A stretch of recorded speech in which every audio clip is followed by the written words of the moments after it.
দেখেন এই কাজটা আওয়ামী লীগকে নিষিদ্ধ করার কাজটা ছাত্রলীগকে তো নিষিদ্ধ করছে, অনেক আগেই করছে না? আওয়ামী লীগকে তখন নিষিদ্ধ করতে পারতো।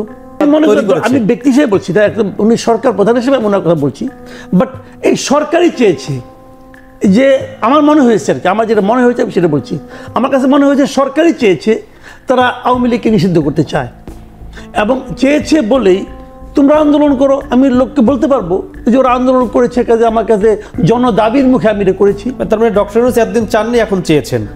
ডক্টর ইউনূস এতদিন যে চাননি প্রকাশ, শুনেন ওনার মনে কিছুটা উনি জানেন, আর পৃথিবীর কেউ জানে না। আমার মনে কি আছে আপনিও জানেন না, কিন্তু যার যার মন তার কাছে। কিন্তু উনি যে যতটুকু প্রকাশ করেছেন, সেই প্রকাশ দেখে আমার যা মনে হয়েছে আমি সেটা বললাম। জি, এতদিন আমার মনে হয়নি উনি একদিন প্রকাশ্যে বলেছেন। আমি কমপক্ষে 3টা আন্তর্জাতিক মিডিয়াতে ওনাকে বলতে শুনেছি যে ওনার এই সরকারের কোনো দলকেই নিষিদ্ধ করার কোনো পরিকল্পনা নেই, উনি যেটা বলেছেন। এখন যদি ওই মিডিয়া তাকে জিজ্ঞাসা করে আপনি যে বলেছিলেন আপনি করলেন কেন, উনি কি বলবেন? তিনি কি দলকে নিষিদ্ধ করেছেন? না, এখন তো ওই পথে যাচ্ছেন।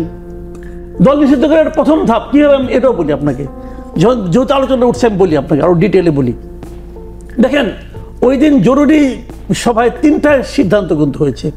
একটা হলো আওয়ামী লীগের কার্যক্রম বিচার শেষ না হওয়া পর্যন্ত স্থগিত থাকবে। 2 নম্বর হলো জুলাই আপনার ঘোষণাপত্র, হ্যাঁ ঘোষণাপত্র, এটা হবে। আর 3 নম্বরটা কি? 3 নম্বর হলো ট্রাইব্যুনালকে কোনো পলিটিক্যাল পার্টি নিষিদ্ধ করার ক্ষমতা দেওয়া হবে।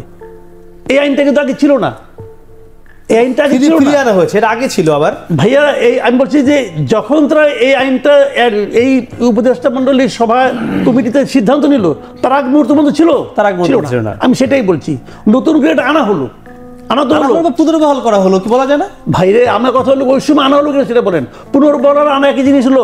এই কাপটা এখানে একসময় ছিল, ঘন্টাখানেক ছিল না, এখন আনলো, আমি কি বলবো?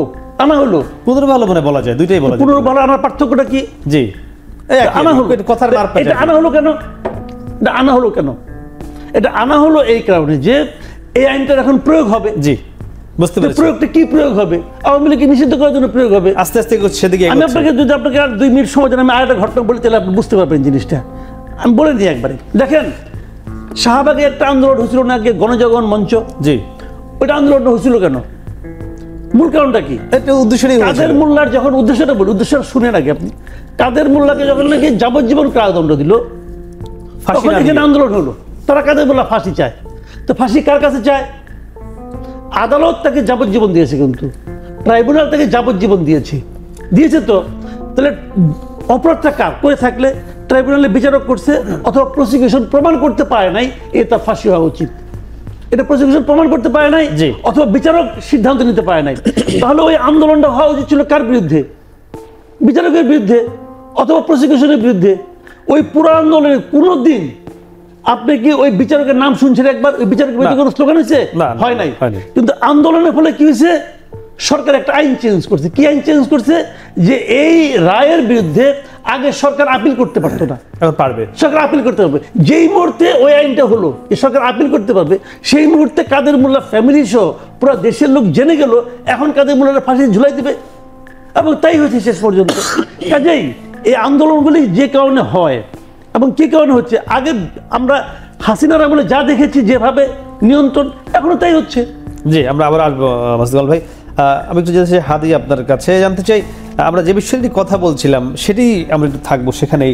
এই পাতানো আন্দোলনে আপনারা কেন মানে ডক্টর ইউনূসের ফাঁদে পা দিলেন? মাসুদ ভাই বলেছে পাতানো আন্দোলন। পাতানো আন্দোলন তো বটেই, আমরা পাতাইছি। ফ্যাক্ট হইল ডক্টর ইউনূস সাহেব পাতাইছেন কিনা, এই মাসুদ ভাই যে বললেন এগুলো সব অ্যাকনলেজ করে বলি যে ডক্টর ইউনূস সাহেব আমাদেরকে ডাকছেন এবং বলছেন এখানে আন্দোলন করো, তোমাদেরকে থাকা খাওয়ার সব ব্যবস্থা করি। তো এবং আমরা গেলাম, খাইলাম, আন্দোলন করলাম। তো এখনই বলতেছি যে আমরা আগামীকালকে জুলাইয়ের ঘোষণাপত্র চাই। তো সেটাও মাসুদ ভাই বলুক যেরকম পাতায় জুলাইয়ের ঘোষণাপত্র দিয়ে দিক। দেখেন মুশকিলটা হলো কি, না মানে এই হলো হয়তো ডক্টর ইউনূস চাচ্ছে না ঘোষণাপত্র, ডক্টর ইউনূস চেয়েছিল, মানে এই যে সেই ডাকে সাড়া দিয়েছে। খেয়াল করেন, মানে এই সরকারের দুর্বলতা একটাই, সেটা হলো যেই কাজটা সে শপথ গ্রহণ করবার 1 সপ্তাহের মধ্যে করবার কথা ছিল, সেইটা সে করেছে 10ম মাসে এসে। সে ধরেন আমাদেরকে রাজপথে থাকতে হবে কেন? আপনার কি মনে হচ্ছে যে এবারই আমরা আন্দোলন করছি ইনকিলাব মঞ্চ আজ থেকে 4 মাস আগে, 4 মাসের বেশি, 22শে ডিসেম্বর, আপনাদের মনে থাকবার কথা, আপনাদের টিভিতে প্রচুর লাগ গেছে সেদিন। 22শে ডিসেম্বর সকাল থেকে সন্ধ্যা পর্যন্ত আমরা যমুনার সামনে কাকরাইলের মোড়ে আমরা গণ অনশন করেছি গণহত্যার বিচার এবং আওয়ামী লীগ নিষিদ্ধের দাবিতে। কেন? এই আওয়ামী লীগের কাছে হাজার হাজার কোটি টাকা যে পাচার করা আছে, তাদের কাছে এখন পর্যন্ত হাজার হাজার অস্ত্র আছে। সুতরাং তাদেরকে যদি নিষিদ্ধ করা না হয়, ধরেন আপনি নিষিদ্ধ কেন করবেন? প্রশ্ন হলো এটা। এই যে বারবার মাঝে মধ্যে আওয়ামী লীগ মিছিল করবার চেষ্টা করছে, স্বরাষ্ট্রমন্ত্রীকে জিজ্ঞেস করলে, উপদেষ্টাকে জিজ্ঞেস করলে বলেন ধরে আমাদের কাছে দেন। এর মানে কি? আপনি তাকে নিষিদ্ধ করছেন না, আমাকে ধরতে বলতেছেন, মানে আপনি আমাকে অপরাধী হতে বলছেন। আমার কি ধরার কোনো দায় আছে? সুতরাং এখন জনগণ যদি তাকে ধরতেও চায়, তাহলে আইনানুগভাবে ধরতে পারবে। যেমন একজন চোরকে, একজন ডাকাতকে, একজন সন্ত্রাসী গুলি করে মানুষকে মেরে যাওয়ার সময় মানুষ ধরে আদালতে সোপর্দ করতে পারে, এখন মানুষের সেই এখতিয়ার হয়েছে এই গুপ্ত হত্যাকারীদেরকে ধরবার। সুতরাং এই জন্য নিষিদ্ধ করা দরকার ছিল। প্রশ্নটা হলো যে এই নিষিদ্ধটা করবার কথা ছিল শপথ গ্রহণ করার 1 সপ্তাহের মধ্যে, কেন? দেখেন প্রথম দিনে ডক্টর ইউনূস সাহেব উনি জিওবি থেকে যে পোস্টটা দিয়েছেন, সেখানে কিন্তু 3 থেকে 4টা গুরুত্বপূর্ণ কথা বলেছেন যে এই যে জুলাই যোদ্ধা অথবা এই আন্দোলনে তাদের জানমালের হেফাজত, নাম্বারে 2 তাদের বিরুদ্ধে যে মামলাগুলো চলছে, এই মামলার সাক্ষীদের জানের নিরাপত্তা, এই বিবিধ কারণে তাদেরকে তারা দল হিসেবে বলে নাই, বলেছে সংগঠন হিসেবে তাদের কার্যক্রম নিষিদ্ধ। এইবার কোন আইনি বলেছে, কি বলেছে সেটা আমরা পরে কথা বলতে পারবো, কিন্তু সবথেকে গুরুত্বপূর্ণ ঘটনা 2টা মিসলিডিং করেছে মাসুদ ভাই। নাম্বার 1, উনি 3 দিনের আন্দোলনের শেষের দিকে হাসনাত গিয়ে দেখেন, আপনার টিভিতে দেখেছেন, তখন হাসনাত আর আমি পাশে দাঁড়ানো। হাসনাত যখন বলছে আমিও বলছি, আমরা 1 ঘন্টা কখন বলেছি, আন্দোলনটা আমরা 3 দিন থেকে শুরু করেছিলাম এবং আমাদের প্ল্যান ছিল, আমরা জানছিলাম যে সোমবার উপদেষ্টা পরিষদের একটা বৈঠক বসবে।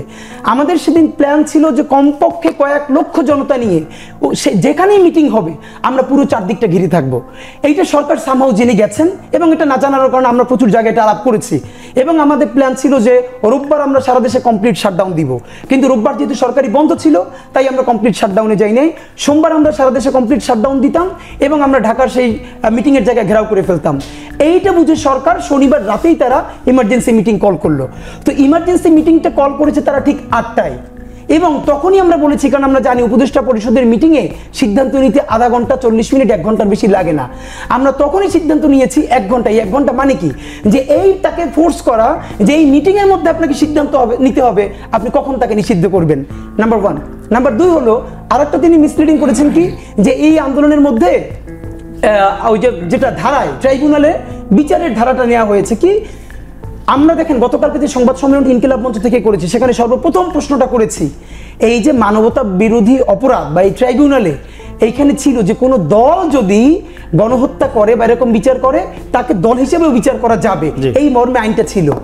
আমরা প্রশ্ন করেছি এই সরকার ফেরার পর ঠিক কোন সুশীল উপদেষ্টার পরামর্শে বা স্টেকে এই আইনটা তুলে দেওয়া হয়েছে, মানে তুলে দেওয়ার ফলে কি হবে, আওয়ামী লীগকে দল হিসেবে বিচার করা যাবে না। এবং আমাদের কি করতে হলো, এই 10 মাস আন্দোলন করে সেই রায়টা পুনর্বহাল করতে হলো। খেয়াল করেন, এটা কিন্তু নতুন করে সংযোজন করা হয় নাই, ছিল, আপনি পুনর্বহাল করলেন। তো পুনর্বহাল তো করবার কথা ছিল আরো 10 মাস আগে, আপনি কেন করলেন না? তো এখানে 2টো কথা মাসুদ ভাই বলেছেন। 3 নম্বরে আমি যেটা বলি যে আন্দোলনের চরিত্র, শাহবাগ যখন হয়েছিল আপনাদের কি মনে আছে? শাহবাগের বিরুদ্ধে 2013 সনে সারা বাংলাদেশে আর কোথাও কি জনগণ দাঁড়িয়েছিল? শাহবাগের বিরুদ্ধে সারা বাংলাদেশের গ্রামে গঞ্জে প্রত্যেকটা জায়গায় হাজার হাজার মানুষ দাঁড়িয়েছে, চূড়ান্তভাবে শাপলা দাঁড়িয়েছে, গুলি করে মেসাকার করে দিয়েছেন। আপনাকে প্রশ্ন করি, মাসুদ ভাইকে প্রশ্ন করি, এইবার যে আমরা শাহবাগে দাঁড়ালাম, আওয়ামী লীগের বা আওয়ামী লীগের পক্ষে মাসুদ ভাইদেরও 2-1 জন ভদ্র মানুষও তারা কি বাংলাদেশে কোথাও দাঁড়িয়েছিলেন আমাদের বিপক্ষে? কেন দাঁড়ান নাই?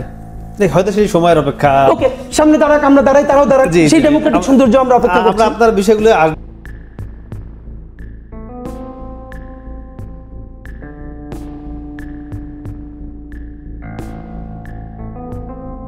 সরকারের সিদ্ধান্ত হচ্ছে বিচার শেষ না হওয়া পর্যন্ত আওয়ামী লীগ কেন রাজনৈতিক কর্মকাণ্ড চালাতে পারবে না।